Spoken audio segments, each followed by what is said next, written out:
أعوذ بالله من الشيطان الرجيم بسم الله الرحمن الرحيم الحمد لله مالك الحق المبين خالق السماوات والأرضين والصلاة والسلام على الشاهد الدعوة النقية والإسمة الفاتحة والثورة الهادئة والهدى السميع والشجاعة الحسينية والعبادة السجادية والمثال الباقية والآثار الجعفرية والقلوب الكاظمية والوجاج الرزية والجود التقوية والنكاوة النقوية والغيبة العسكرية والغيبة القوية بأمر الله السلام.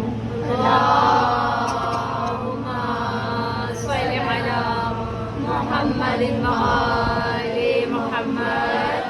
تمام تر تعریفیں اس خدا کے لیے جو ہر طرف سے قابل تعریف ہے، جو ہر طرف سے لائق تعریف ہے، اور درود و سلام ان پر کہ جس کے صدقے میں اللہ تعالیٰ ہماری دعائیں قبول کرتا ہے.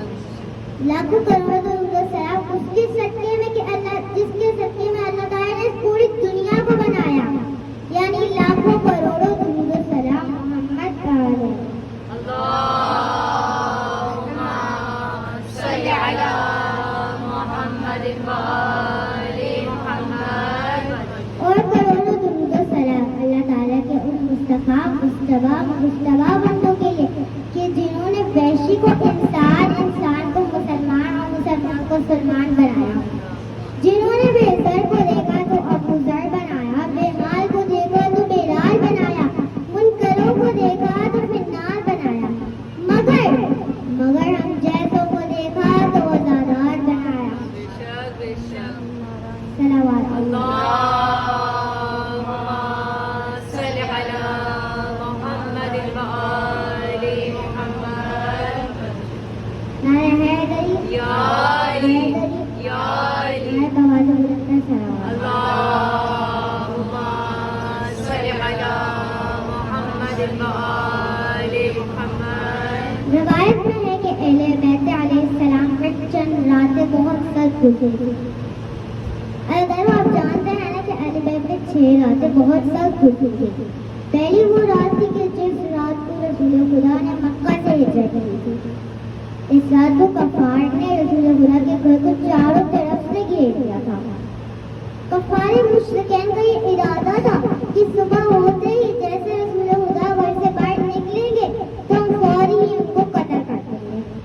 اللہ تعالیٰ نے وحی کے ذریعے اپنے نبی سے کہا کہ آج رات آپ اپنے بستر پر علی کو سلا دیں اور وہ غار ثور میں جا کر پوشیدہ ہو جائیں. اللہ تعالیٰ کے حکم سے رسول خدا نے مولا علیہ السلام سے فرمایا اے علی آج رات آپ میرے بستر پر سو جائیں اور میں غار ثور میں 3 دن تک پوشیدہ رہوں گا اور میں مدینے کی طرف روانہ ہو جاؤں گا. رسول خدا کے چلے جانے کے بعد مولا علیہ السلام رسول خدا کے بستر پہ آ کے سو گئے. یہ بہت خوفناک رات تھی مگر ہمارے مولا علیہ السلام اطمینان سے سوتے رہے. اللهم صل على محمد وآل محمد. دوسری وہ رات تھی کہ جس رات کو حضرت محمد صلی اللہ علیہ وسلم نے اس دنیا سے کوچ کی. اس رات کو بھی فاطمہ الزہرا علیہ السلام زار رو رہی تھی، بار بار اپنے بابا سے لپٹتی اور روتی کیونکہ اتنے شفقت والے باپ کا سر سے سایہ اٹھنے والا تھا. ملائکہ کی آمدید بند ہونے والی تھی، وحی کا سلسلہ ختم ہونے والا تھا. اللہ تعالیٰ تیسری وہ رات تھی کہ جس رات کو بھی فاطمہ الزہرا علیہ السلام اس دنیا سے رخصت ہو رہی تھی.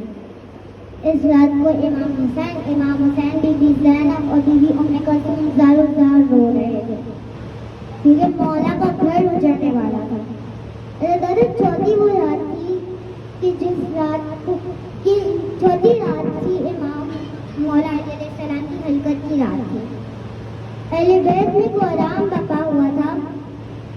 بی بی زینب اور بی بی ام کلثوم سر پیٹ رہی تھی. امام حسن اور امام حسین کی حالت ٹھیک نہیں تھی. مولا پاس جلال میں تھے۔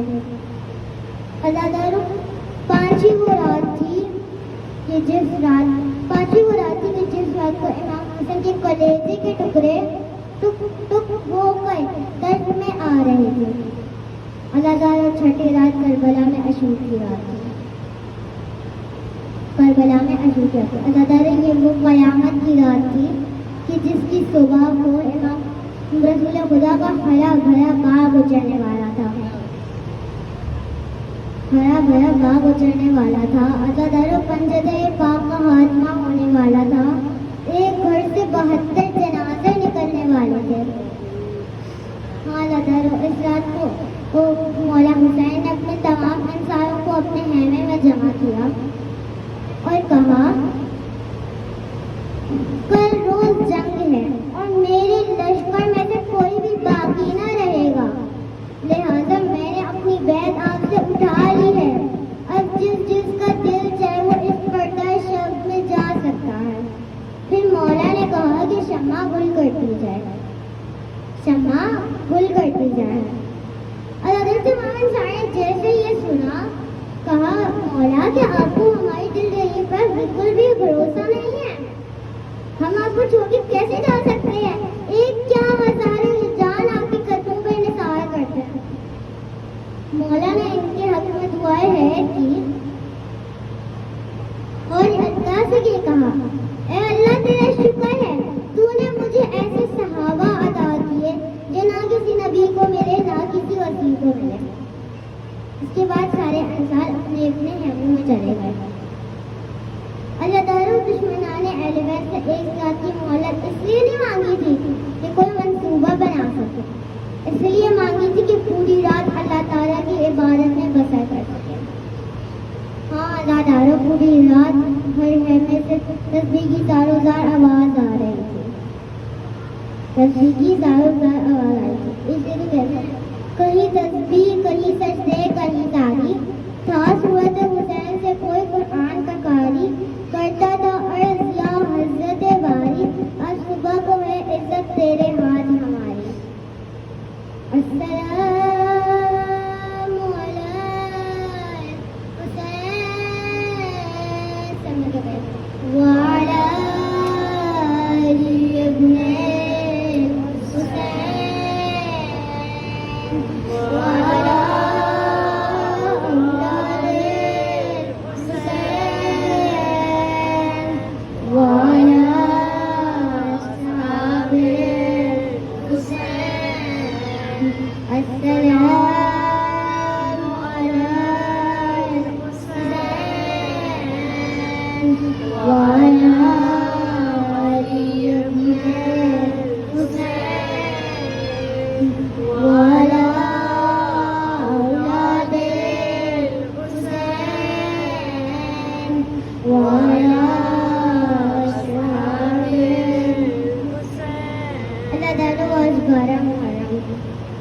آئیے اپنے ذہن کو کربلا لے کر چلے۔